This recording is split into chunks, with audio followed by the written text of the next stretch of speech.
Hello, everybody. I'm Tom Farrey with the Sports and Society program at the Aspen Institute, the home of Project Play.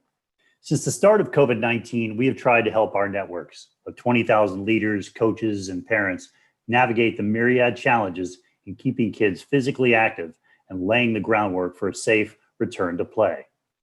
We produced reports on trends and developments, conducted national surveys, and created essential resources, working with the CDC and other leading organizations. We will continue to do all that, but today we begin to add another layer to our work, developing an action plan to turn crisis into sustainable opportunity, to build America's new state of play, the theme of this year's Project Play Summit, which is going virtual for the first time and will be spread out over 4 days, October 13th through 16th. Between now and then, we will identify a set of ideas that can rebuild America with the help of community-based sports. They will be codified in a Project Play platform for action that we will help stakeholders mobilize around during Summit Week. None of this will be easy. Yesterday, we released results of our latest national survey of parents whose children play youth and school sports. They're increasingly worried about the health risks associated with their child returning to play compared to how they felt earlier during the pandemic. They worry their child or they personally will get sick. They also worry about scheduling conflicts, transportation difficulties, and that their child has lost interest. Only 53% of parents expect their child to resume sports activity at the same rate or higher when current restrictions are removed, according to our survey conducted in partnership with Utah State University. That's down from 70% in early May. And the sport have and have-nots divide may widen. Only 44% of lower-income families now expect their child to resume at the same rate or higher. More trouble lies ahead. The rate of virus infections is growing in many states, which could jeopardize plans to host school and non-school sports. So where do we go from here? Well, one thing at a time. The first step is helping community-based organizations that serve children, especially those at scale, survive the next 12 to 18 months. The budgets of the more than 10,000 municipal park and rec departments with sports programs have been decimated due to COVID-19, as have those of YMCAs and other community providers. Today, Project Play is releasing new materials that advocates anywhere can use to lobby mayors and governors to limit those cuts and recruit support from policymakers and corporations. We created an Active Communities Do Better infographic, reflecting at a glance the research supporting the argument for why sports and recreation deserve investment. As you can see, the most active cities enjoy many health and business benefits. Home values go up. Simply put, these are places that Americans want to live. We also have updated our Active Kids Do Better graphic, which can help make the case for youth sports and recreation in particular, and recruit parents to your cause. You can find links to these infographics in your chat function and on our website at as.pn/sportsfacts. Feel free to distribute them and include them in your materials. Today's conversation is focused on a couple of questions. How can leaders best stabilize essential providers over the next 12 to 18 months? Also, what can be done to support low-income families and the children of the unemployed? A couple of quick housekeeping items before we get started. We want you to participate in this conversation. You can do so in 3 ways. Through the chat function. Click the icon at the bottom of your screen to share your thoughts. Jennifer Brown-Lerner on our team will be hosting that part of the conversation and posted links. Through Q&A, click the icons to send questions to our panelists. And third, live polls. Throughout the webinar, we'll be asking for your thoughts via our polls, so please click on your response. We will send a recap of the conversation, including the video recording after the webinar. We hope you share on social with the hashtag Project Play and tag us at AspenInstSports. Joining me today are 4 terrific panelists. Kevin Washington, President and CEO of the YMCA of the USA, who can talk about federal interventions. Renata Simril, President and CEO of the LA 84 Foundation, who works with state and local government and schools. Kathleen Tully, Director of Social Responsibility at Reebok International, who can talk about what the corporate sector can do. And Dave DuPont, co-founder and CEO of TeamSnap, a leading provider of team management software, whose data can help us understand the current state of play. Welcome to all of you. Let's start with Dave. Dave, please tell us what you have created that helps inform this conversation. Well, thanks for inviting me to participate. And let me talk about TeamSnap itself and then what we put together. So TeamSnap is a tool that is used by people involved in sports around the world, 24 million of them, to communicate and coordinate activities. That user base and the way in which people use our software allows us to have a ringside seat, so to speak, on what's going on in sports activities around the world. About 2 weeks ago, we published an interactive heat map that shows the return to sports by sport and by state. You can find this on our website at teamsnap.com. Next slide. So let's talk a little bit about what we are seeing. And before I even get into that, let me describe how do we determine the return to sports. So we look at two factors: the creation of new teams, and also on our platform, and also the scheduling of events. We marry those two pieces of data over a rolling 28-day period to determine how quickly sports are returning to different states by sport. And as you can see, there is a wide variety of return to sports activity across the United States, and as of a couple days ago, Canada, and by sport as well. But I will summarize the data as saying that we were surprised by how quickly sports has, at least up until now, begun to return. It's much greater than we anticipated, and we're seeing those results mirrored not just in the data we're showing you on the heat map, but in other data we're seeing, and in, frankly, our financial results. Next slide, please. In conversation with some of the folks at the Aspen Institute, we actually dug a little bit deeper, because if you think about the factors that we're using to calculate the return to sports, you can say, well, they indicate people's intent. In other words, people are forming teams, people are scheduling events, but are those events really occurring? Are people actually participating in sports? And this additional data shows that looks like they are. If you look at, for instance, and I'm not going to go through this entire slide, but if you look at, for instance, cancellations per event, they're down 50%. What that says is fewer events compared to a year ago are being canceled, which is particularly interesting. What we believe is that there was very little sports activity in April and May. And to a certain extent, the reason we're seeing such a high return to sport is because we're seeing compressed schedules. In other words, baseball teams that couldn't play in those 2 months I just described are actually having more games within a constrained period. We're seeing that in other sports as well.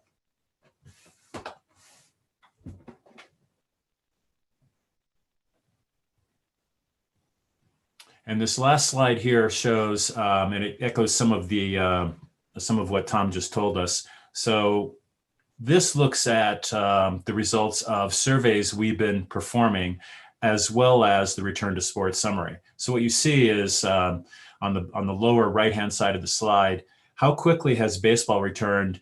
And you see it's 100% in Connecticut. That means that if you look at the number of games and the number of teams compared to 2019, we actually are seeing more of each than we saw during the same period last year.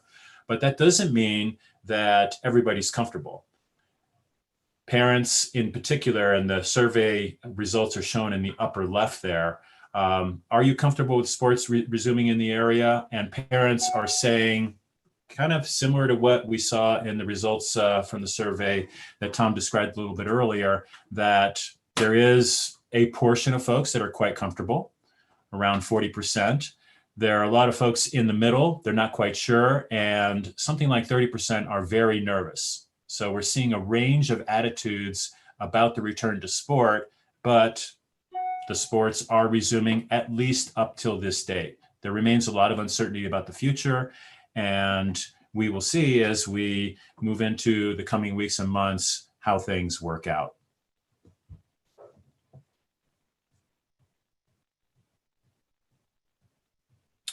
So just to summarize what I just said, we launched this, this heat map in late June. It serves as, think of it as a leading indicator of the intent to return to play. We are seeing that certain sports, especially indoor sports, basketball, has been slower to return than others. I urge everyone on the call to just look at the map and data to understand how things are going for their specific sport or the sport they're interested in and the state that they are interested in. There's a high interest in content and also best practices. We ourselves have had webinars for our customers and those involved in sport around the world, but especially in North America, and they've been highly attended. And we are seeing a strong sentiment, and we said this, we thought this months ago. Sports are a bulwark of a community activity. They are seen as providing lots of positive benefits for individuals, communities, and society. And there's a strong desire to return to sports, which is partly reflected in our data. And lastly, as you would expect, Canada is showing a return to play that's a little bit slower than the US. Canadians in general tend to be a little more conservative about these kinds of issues. But within the last couple of weeks, we have seen a significant uptick there as well. Back to you, Tom. Yeah, thanks, Dave. Great information. Quick question for you. So are there certain types of forms of play that are returning more quickly than others? In other words, like, clubs and travel versus local rec, and we're gonna have Kevin with us in a minute. He can talk about the YMCA environment. But yes. Which form is returning more quickly? Yeah, so we have seen, first of all, certain sports returning faster than other. Outdoor sports, as you would expect, returning faster than indoor sports. Baseball versus basketball, for instance. And then secondly, and this is the topic of this webinar, secondly, we're seeing a return of the more elite sports faster, elite organizations faster, and that's a function of the attitudes of the folks involved in elite sports and their parents, and also the desire of the organizations, which tend to be for profit, to foster that return more quickly than would otherwise be the case. Terrific. Well, thanks, Dave, and you'll rejoin us in the Q&A at the Thanks, end Tom. with the groups. Appreciate it. All right, I'd like to bring in Kevin Washington now. Kevin, of course, is the CEO, as mentioned, of the YMCA of the USA. So, Kevin, how would you describe the state of play right now for YMCAs in terms of facilities, camps, and sports programs? Well, first, Tom, thank you for having me. And I would say that it was consistent with what you would probably hear from so many other non-for-profit organizations.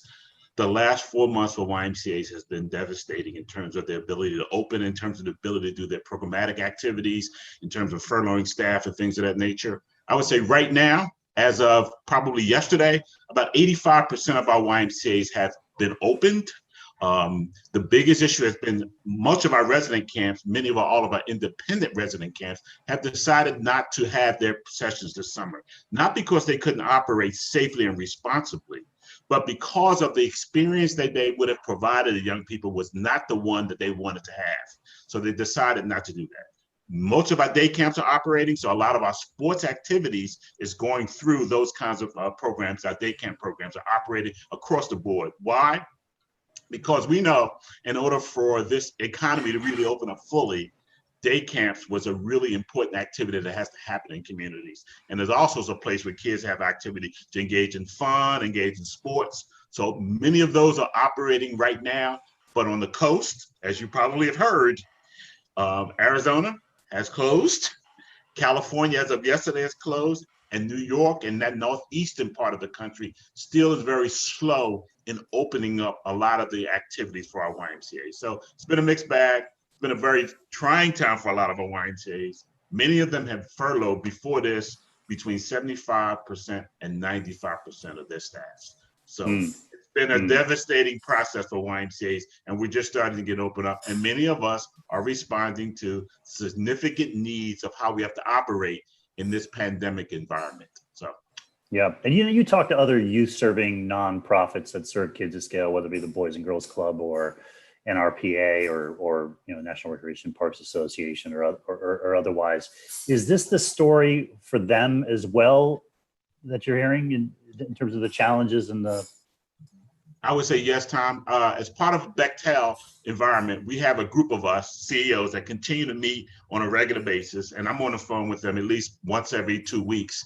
And it's been the same for them. The challenges of how do you provide safe, responsible physical activity for young boys and girls in communities during this kind of environment. And I think your earlier guest talked about how parents are responding as well, because you have to take that into consideration. So they're dealing with the same issues. In terms of some of our other partners, they're saying, we're not doing something. And one of our partners, Outerbridge, who does a lot of work with young folks, I mean, they're saying, hey, we can't do anything until March.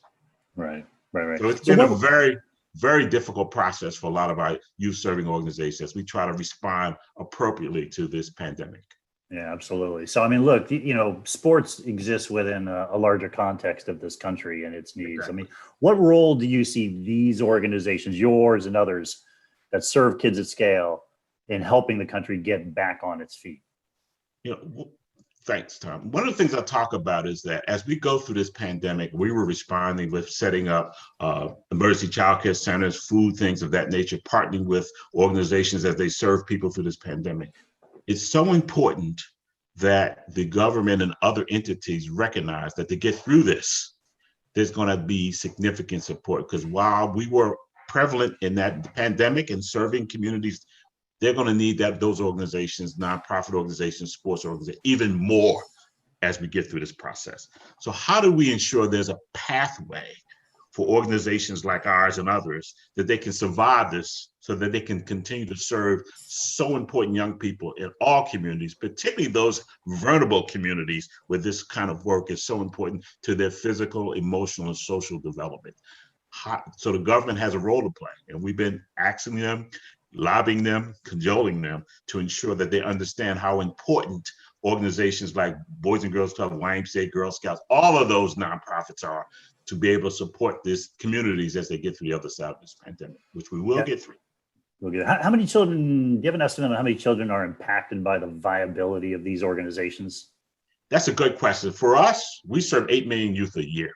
And there are 75 million young people who live in this country over the age of 18. So it is a significant number of kids that we all are engaged with, and how important their development is. Because sports is not only a way to get extra, it is a way to develop our young people. And we have to make sure that those organizations are stable. They have the coaches and the staff that they can support those young folks' development, because it is an important aspect of their growth and development that we're engaged in as an organization. Yeah. And I've seen your return to play document. It's very responsible in terms of trying to limit the spread of the virus individually and respecting the needs of public health and otherwise. What your sports programs itself, your soccer, your whatever, your baseball, your t-ball kind of programs.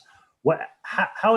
What's going on with them right now, and when do you anticipate, if at all, anytime soon, them getting going again? Right now, a lot of our YMCAs are using the day camps to do some of those programs.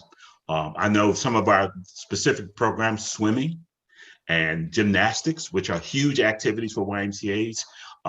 They're starting to get going, but I think most of that stuff will happen in the fall based on how school opens and things of that nature. So we're looking to the fall to be able to really institute a full-fledged youth development, youth sports program for us as an organization. Yeah. And so what's your forecast, Kevin, over the next 12 to 18 months for Y sports programs? And maybe this is a double-barreled question, so feel free to break it up. But what's the one major intervention that nonprofits like yours most need from government? I would say over the next 12 to 18 months, just to talk about the whys, I think that as we talk to some of our YMCAs, most of them see 2021 as a full year of recovery. And 22 is probably when we can maybe start seeing some growth. Most Ys will be down somewhere between 40 and 45% next year. That's how they're picturing their growth pattern for next year. What we need from the government? Well, I've been thinking about that question. We need, and not just us, I would say nonprofits needs access to resources, and I would say cash is probably king. Why? Most nonprofits run on a 2 to 3% margin at best. And when you have this kind of intervention in their organization, they need resources now to be able to get through this so they can provide the significant services on the other side of this. So we as an organization and as an entity, as a nonprofit entity, which by the way, is the third largest employer in the country with 12 million folks that are employed. It is a huge employer.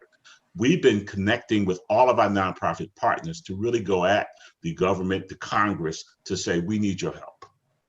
If you want to create the kind of society we all need for our kids, and we all are focused on our young people, we need your help and resources to get through this. So we ask for three things. We ask for cash. We ask for support in terms of expanding the universal donation, because donations, because of the tax law that happened 2 years ago, have been reduced to a lot of charities. We need a universal donation expanded now. And in addition to that, we need access to resources to support nonprofits as they prepare to get through this and be positioned on the other side of this to help young people reach their full potential. Right. Now, nonprofits were included in the first round of the PPP. Exactly. SBA, but it was not organizations with more than 500 employees. Correct. So talk to me about like how much nonprofits benefited in the first round, and how much they didn't benefit, and what you're looking for specifically moving forward. Well, in the first round, like you said, many nonprofits that had individuals under 500 or less employees had an opportunity to benefit. From a YMCA perspective, we probably had about 500 YMCAs that were able to benefit from that. But our larger institutions, that 500 or more employees, which is a representative of several non-for-profits, were not able to. Congress has passed the first part of that bill, the relief. If you go to hashtag relief for charities, they passed the first part of that bill, which would include organizations with 500 or more employees. We're now full court press on the Senate to act to help support that effort. The other thing that they did do was we were liable for those folks who do unemployment insurance. We were liable for 100% of that if you did self-insurance in that regard. What Congress did do was say, you know what, we're going to help you in that regard. So they proposed and passed in the House and the Senate that you would only be liable for 50% of that, which was significant. We love the 100% process of that. We're going at them for that, but they did do 50%. So as you can see, we have a lot of things going on right now to support the next effort in this process. And we're hopeful that the Senate will respond. They've been responsive thus far. They've heard us. And we're hopeful that they'll be able to provide these particular issues that you have on the screen that will allow us to get what we need, continue to provide the kinds of support and work in the communities to ensure young people grow to their fullest. Sports is a major, major opportunity for folks to reach their full potential, as you showed so early on your slides. And we all are pressing hard for Congress to support our efforts in that regard. So what's your timeline, Kevin? I mean, we're entering this, 2-week, correct me if I'm wrong, like a 2-week period where pretty much every lobbyist in the country is going to be, asking to be part of the next, whatever stimulus bill. But right. Talk to me about the timing on all this and how organizations can support your effort. We believe that the timeline is now. So we are putting forth the full court press library. All of our folks are engaged in that, not only YMCAs, but all nonprofits. One of the things that I think is important, Tom, that really helps our nonprofit community is we all work collaboratively together to put forth. All of our lobbying people, all of our communications and public relations folks were working collaboratively. We need this over the next 2 weeks. We believe, and I think the time is now, that Congress is going to do something before the end of July. So right now is the time to act, to be on to write your congressman, to call your Congress people, get them out to see them, to understand now is the time. So I would say now, over the next 2 weeks, before the end of July, they will do something. And as our time frame to be engaged in that work right now to make it happen. Gotcha. Finally, you also work closely with the National Recreation and Parks Association, which, as I mentioned earlier, has more than 10,000, 10,000 of them offer sports programs. They're also lobbying Congress for support. Critical player because they not only offer programming, but they own most of the spaces in communities where the array of nonprofits and for-profits, conduct their programming, and their staffing has been cut. I mean, how do you view their ask, and do you support it? Absolutely. We've signed on to support their work because they work with cities and municipalities. We're partners with them quite heavily. We do a lot of partnerships with them as well. They also are supporting their child tax care credit that we were engaged in. And the other thing that they're looking at is how can they use the flexible spending accounts and the HSA accounts to support youth sports in their work. And we're full-heartedly supported them in that effort. We're partners in this. There's no competitive environment because we all had one thing at heart. We want to make sure kids have an opportunity to play and grow. And so we support them wholeheartedly. In fact, we've had a couple of partnerships with them in some of our safety around water work in terms of we've used their facilities. So we're fully supporting their efforts, signed on to their legislation, and have been part of the process to ensure that they get recognized and support and resources through this process as well.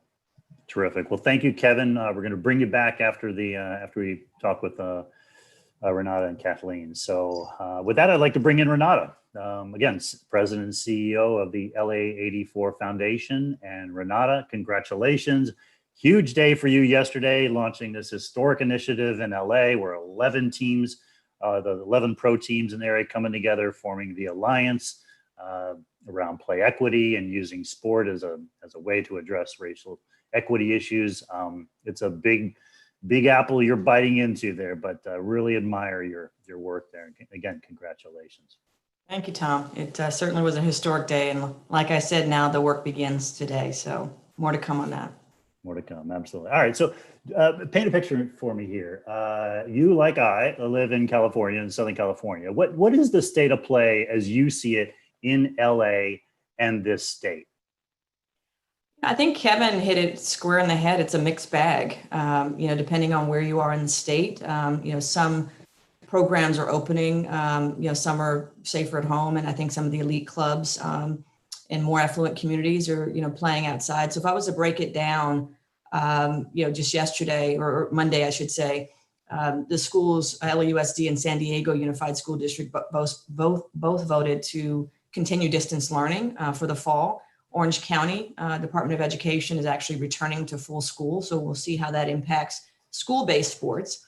I think from a community-based perspective, in terms of the sport-based youth development organizations, to Kevin's point, YMCA's Boys and Girls Clubs have been operating at limited capacity, but primarily for food distribution for essential workers, and then distributing play equipment and trying to keep the economy running by supporting those essential workers. And then you have the majority of families that are safer at home, and many are playing outside now because you can't go to Park and Rec up until yesterday. But it's a mixed bag. Sad. I think a lot of challenges for keeping kids moving and active for sure. Right. So to break it down for me a little bit here further, in terms of the providers who have been most impacted, Park and Recs, for instance, was it you who was telling me that Compton shut down its Park and Recs department? Is that right? Yeah, I don't think there's any sport-based youth development or entity that provides play and sports for kids that aren't impacted. This is obviously a global pandemic, not having the resources with which to run these programs and being able to, engage in real life, so to speak. So from a rec and parks perspective, the cities and the state are facing huge budget deficits. I mean, the state of California has a $54 billion budget deficit, as a result of the economy slowing down. And that's narrowing down to the municipalities. And so Compton, the city of Compton, with their budget issues, decided to eliminate their park department as a $4 million budget saving. So certainly devastating. And we're seeing, similar issues with City of LA in terms of how do they have their revenues meet their expenditures. And so there's cuts across the board, including the Rec and Parks Department, on top of, many of these rec and parks being used as homeless shelters to, make sure that our homeless brothers and sisters, have, a roof over their head, so to speak, to be able to arrest and maintain, maintain the COVID-19 spread through the homeless population. So it's devastating across the board. And certainly Los Angeles and California aren't immune from it, so to speak. You mentioned the schools in LA County, San Diego County, it's going to online only in the fall. What do you anticipate happening in terms of sports in schools and PE?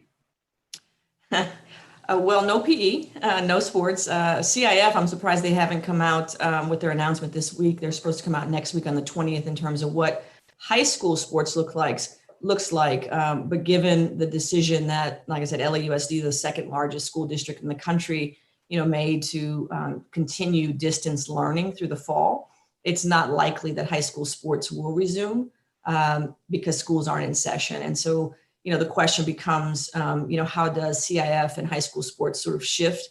Many of our nonprofits, organizations that we partner with and that we've been tracking here in Southern California, have shifted to a virtual camps, virtual coaching, virtual training, and we suspect that's going to continue through the end of 2020. Gotcha. Well, I'd like to post a live poll to our attendees here, asking the question of which form of youth sports do you think is most deserving of government support over the next 12 to 18 months? Community-based leagues, club and travel teams, school sports, or, pickup and neighborhood play, just, maintaining, places for kids to get out there. They're on their own. So go on ahead and hop into that. Please share your thoughts. All of the comments, the live polls, all of this will help inform our Project Play platform for action that will come out of the back end of this. So Renata, let me ask you, so what do these providers that we've talked about need most to be stabilized over the next 12 to 18 months? If you could nominate one major intervention, what would it be? Again, Kevin said it best, financial resources. We support a vast number of nonprofits throughout Southern California, and we've shifted our funding from, programs and equipment to administrative overhead, and making sure that we're, funding staff to make sure that there's an ecosystem when we do return to sport. I think we're in the depths of, despair sometimes, thinking we're never going to get out of this and we'll be safer at home, for the foreseeable future. But we know we'll get through this. We know we'll get back to sport across the board. And so what can we do? What can governments do to ensure that they're funding the ecosystem of those organizations that will be essential, as we start to come out of these safer at home protocols, find a vaccine and treatment for COVID-19. So I think funding resources, I'd put, a secondary responsibility on us as youth sports advocate, youth sports organizations, is that, and I commend you and Project Play for updating your data. I find in our work is being able to elevate the work that we all do, in the youth sports space is essential. Kevin talked about the physical, emotional, and mental health that sport provides to young people. And certainly when you think about the certain communities that the LA84 Foundation serve, being at home, dealing with heightened levels of stress and anxiety, sport and play and movement is an essential element to really deal with those issues. And so, we're doing what we can through our Play at Home initiative. We're doing what we can through our, the videos that we're doing with athletes. And I know a lot of other organizations are as well, to make sure that we're storytelling, that we're providing the data, that we're creating content to educate and inform policymakers, decision makers in terms of funding and resources, is the critical nature that sport, play, and movement have in our recovery and the lives of the young people that we serve. Gotcha. Now, LA84 is also an advisor to the Play Sports Coalition.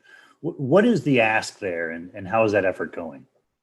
It's a PPP ask, so financial resources to the youth sports industry. So that's both the, for lack of a better word, the pay to play, the elite team, the elite system, the travel teams, and the club teams. but it's also to sport-based youth development organizations. Max Rose out of New York has authored that legislation, and the coalition, I think, is topping 4,000 organizations across the country, I believe.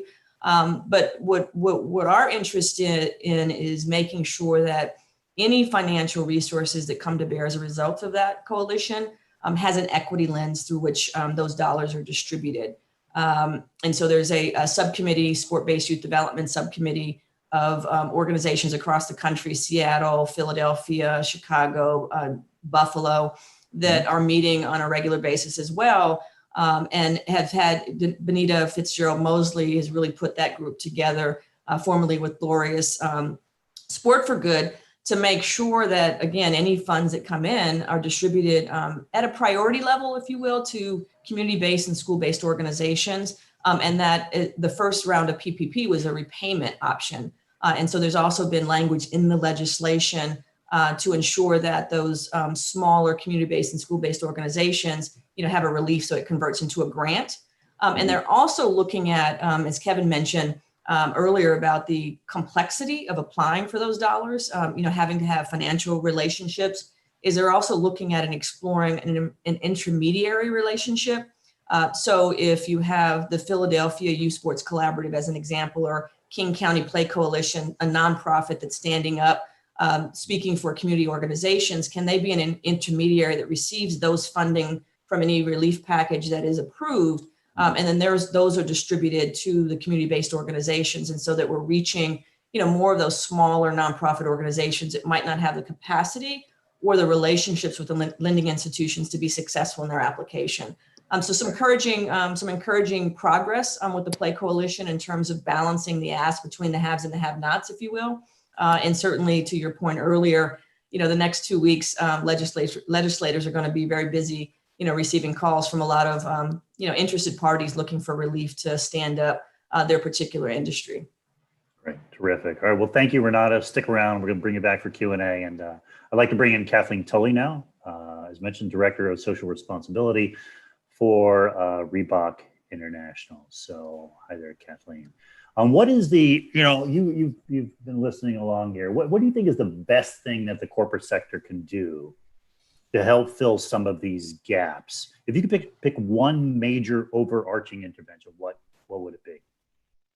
Well, hello, everyone. And Tom, thank you for having me. And, it's such an important topic right now. And we know, even before COVID hit, we knew that, physical inactivity costs the global economy somewhere between 55 and 60 billion per year.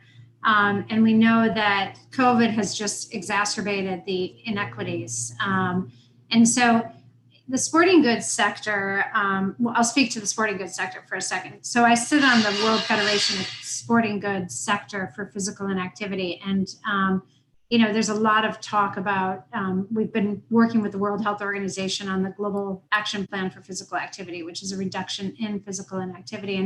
And even pre-COVID, that was our focus really, is like, let's combine forces and work collaboratively to ensure that these children around the world, especially those at most risk, have the inspiration and the access to physical fitness to ready them for sport. And so I think the need for that has only grown. And so I think that the sporting goods sector, along with, the other private sectors, we know that we have a responsibility here to actually solve this problem, and it's only getting worse. So, if I could wave my magic wand, Tom, you've asked me a couple times, like, if I could pick one major overreaching intervention, what would it be? This is our time to reset. And this is, we created this divide in this country and many others where, the rich keep getting more healthy and the poor get less. And physical activity and sports is not a priority at schools. Academics is, but I've always said, you wouldn't build a house without a strong foundation. Why would you teach to a kid without a strong foundation? So I think it's the responsibility of the private sector to help support a new way of thinking and prioritizing health. So you almost think of it as not that we're sporting goods companies, but we're healthcare companies in a way where we're working on prevention and working with school systems and healthcare companies and digital companies, transportation companies to a more holistic approach that would actually provide accountability and incentives and doesn't just speak to the affluent communities, but really helps the lower income at-risk communities. Gotcha. And what is Reebok and Adidas specifically doing? Reebok is owned by Adidas, just so everybody knows. Yeah. That is right. That's right. We're one company, as Casper, our CEO, would say. So, this is our priority. We know that sport has the power to change lives, and it's really in our DNA to make sure that, everybody has access to it. So, their biggest initiative to date has been the Box Kids program, which is, providing free curriculum for both physical activity and nutrition to kids around the globe. And during COVID, we actually pivoted very quickly over one weekend and put all of our resources online. Boys and Girls Club uses it, YMCA, schools, teachers, parents at home. We're continuing to build those resources and we want to make sure that there's access for everybody. Even in Canada, up in the northern communities where there's no Wi-Fi, we've worked with the Canadian government to provide hard copies or thumb drives of lesson plans and curriculum and nutrition bits. And we're now working with other partners outside of Adi and Reebok that want to be involved and give it to their community members. And those can be companies that, have focus on diabetes or focus in other areas. So that's Reebok's biggest initiative. We're also making sure that under our United Against Racism pillar, we are providing more opportunities to those Black communities as well. And Adi has a very rich history in the sporting sector and making sure that equality is number one. They really have focused on women and girls and making sure they erase the barriers to sports for those populations. They have, I'm sure you've all heard of it, Renata works closely with them as well. The Three Stripe Live initiative, the Legacy program, they have a digital coaching curriculum, and the Women's World Cup as well. So, and they also have a very robust United Against Racism platform coming out as well. So again, for Adi and Reebok, and I even know for all the others, for Nike, ASICS, you name, Under Armour, this is a focus, and we are, it's authentic to Reebok and Adi to ensure that this is something we take to heart, and we're going to make sure that not only do we know we have a responsibility, but we're going to provide as many tools as possible to help recover from COVID-19. Yep. What are some of the other tactical ideas out there that you think hold promise by competitors or other companies in the space? Yeah, I think the biggest thing I've seen, Tom, I think it evolves almost every single day. You see new ideas. We've seen quite a lot of online resources right now, and I don't think there's one solution yet for return to play or sports in the fall. I think every community is working on it, but I think the communities and the companies that I've seen have the biggest success are those that allow for adaptation. Mm-hmm.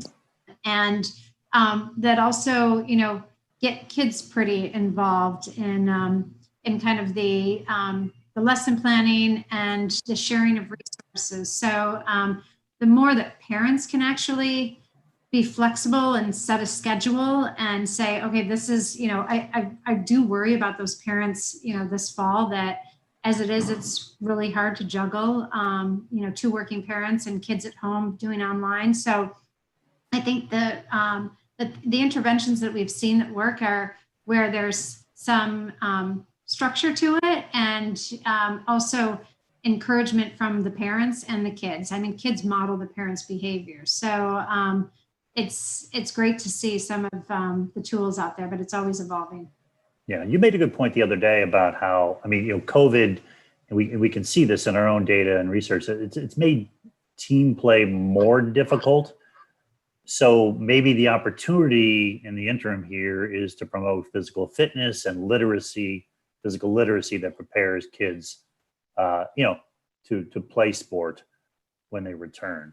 Does that sound right to you? Absolutely. Yeah, no, absolutely. It's funny, when you first asked me to be on this panel, I said, well, it's not necessarily, we're not always about sport, but what's most important, the kids who perform the best at sport, or any of us, as if we actually have a good fitness level. So, we know that kids, through research, kids learn their habits by age 8. So if you actually get them to love fitness and just moving around or walking, I think you're set up to return to sport in a better way. And, with mental health issues on the rise, Dr. Rady talks about it in his book, Spark, like as little as 15 to 20 minutes of exercise at 60 to 80% of your heart rate, releases serotonin, dopamine, norepinephrine. So, it's so important, especially with, kids that experience adverse childhood experiences right now. Those issues are going to continue to rise. So if we can find opportunities, whether it's parents or the local communities, I go back to, what Kevin and Renata were both saying, like if the private sector can help fund some of these organizations that take care of kids before and after school, or even daycare, I mean, that is critical. And ensuring that there is a physical activity component to it, whether it's box or some other program, that you're following a structured but fun program to make sure that these kids move, is critical.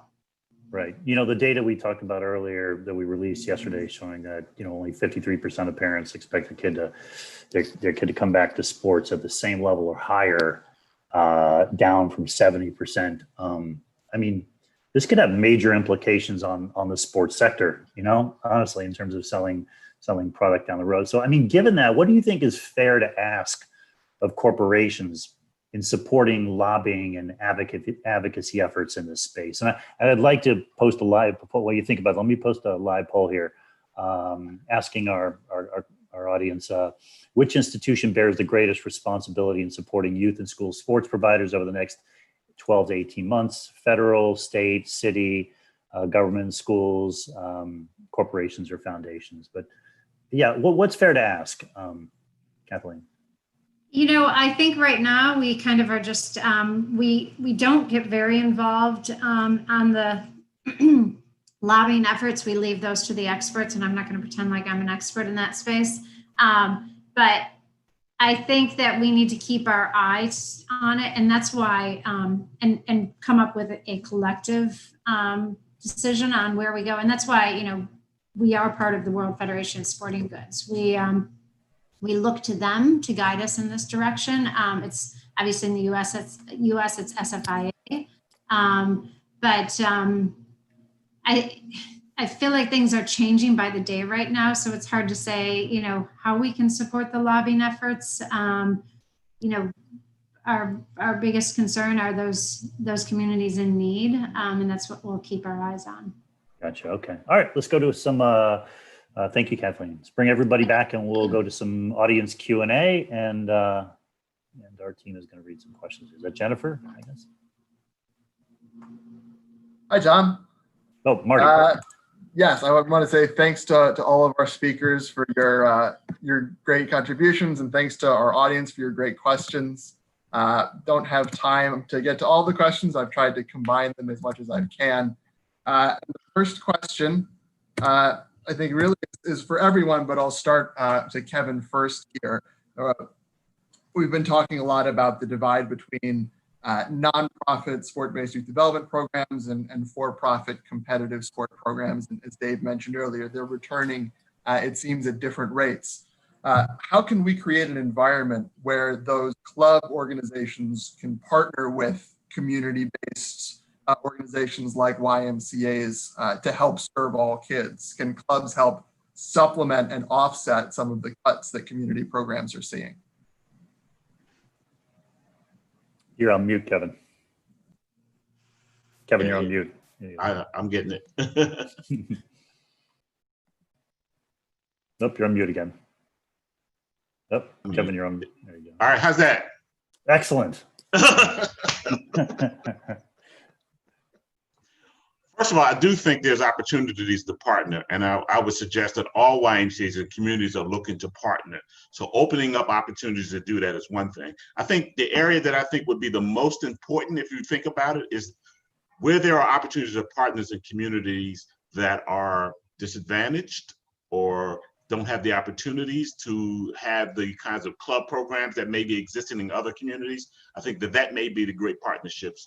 Calling local YMCAs, local Boys and Girls Clubs are always open to partnerships to ensure that we're supporting young folks who may not have those opportunities to do that. So I think the opportunity is there, getting them together, having those conversations locally is absolutely an opportunity to do that. And I would suggest that those folks are interested in that, call their local YMCAs, local Boys and Girls Club, local park districts to have those conversations. Excellent. A question for Renata, and I think Kevin, you can probably speak to this as well. How can we ensure that the return to sport is inclusive and equitable?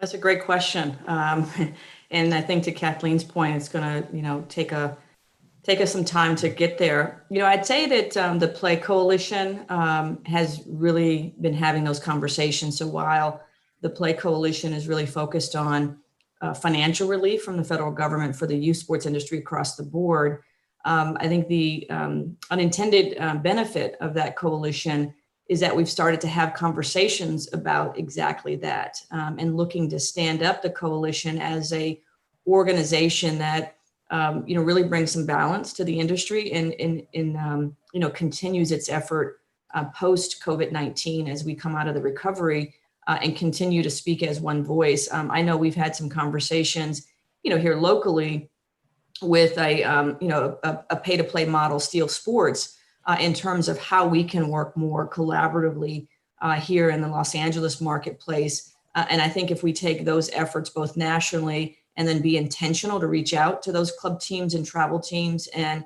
organizations that are on the have side and find ways in which we can collaborate either through coaching education or through funding or equipment donation. I think it's both a national perspective and then being intentional at the local level to reach out and start to have those conversations of how we can work together more readily.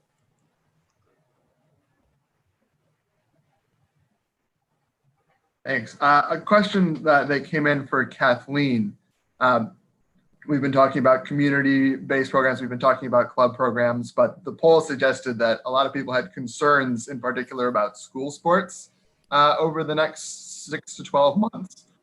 What do you see as the impact on school sports of COVID-19, and how can the sporting goods sector and Box Kids respond to that?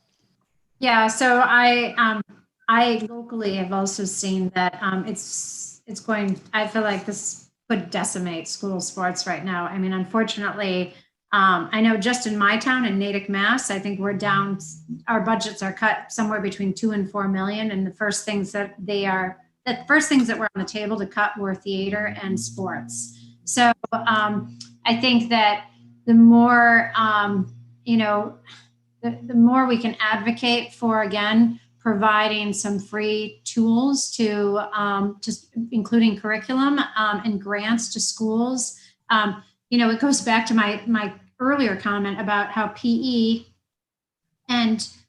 recess, physical activity, it's never been seen as a priority. It's not important, and there's no accountability for it like math, science, or English. So I think the more the private sector can work with NGOs and local authorities on making it a priority and giving resources and grants to teachers and PE teachers, and actually let's elevate these PE teachers. They're the heroes. They're the frontline workers that are actually impacting these kids and helping with their mental health, so they can take a test and sit down. They can focus and stare at a computer for hours. So I think the private sector has a responsibility to provide resources to those schools, because I do think those are going to be the first things to go. That could change, but that's my view. Kathy, I'm curious. I mean, is it resources to do what they've been doing previously, or is it resources to innovate? I mean, I wonder about the opportunity for innovation in this situation. If schools are going to staggered schedules and they're separating kids out and school sports are not available, is there an opportunity for PE to be presented in a different way, or maybe even more often, because parents just simply need it through extending the school day or whatever else it may be? Tom, Kathleen, I wanted to underscore the point that you made. I think what needs to occur, during this downturn, and I think we're seeing it, is it needs to be prioritized. And when I go back to, what do we need to do as an industry? As an industry, we need to talk about the essential element that PE, recess, play, sport, movement has as a connection to academic success. And I think we've gotten away from that priority. So when you look at, data from CIF, 92% of student athletes graduate with a higher GPA than students who don't participate in sports. And most of them go off to college.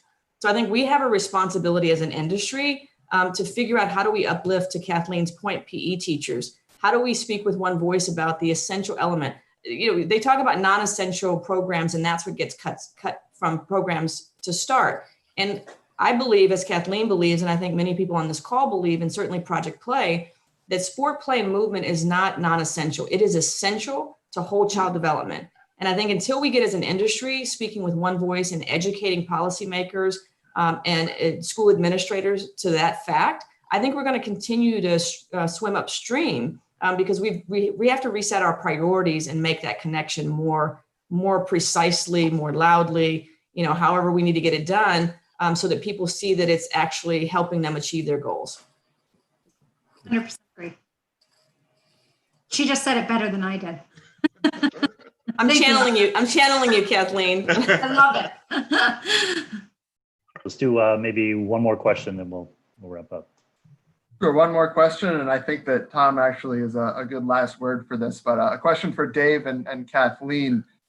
We talked about lobbying for federal funding and lobbying for state and local funding. You can't really lobby the private sector in the same way. So how can groups like Project Play, like the YMCA 84, help the private sector further the cause of youth sports? Starting with Dave, and then quickly Kathleen, and back to Tom. And Dave, it looks like you're on mute. Dave, you're on mute there. Okay, now I'm unmuted, yeah. So first of all, I think Project Play already is helping the private sector play a role here.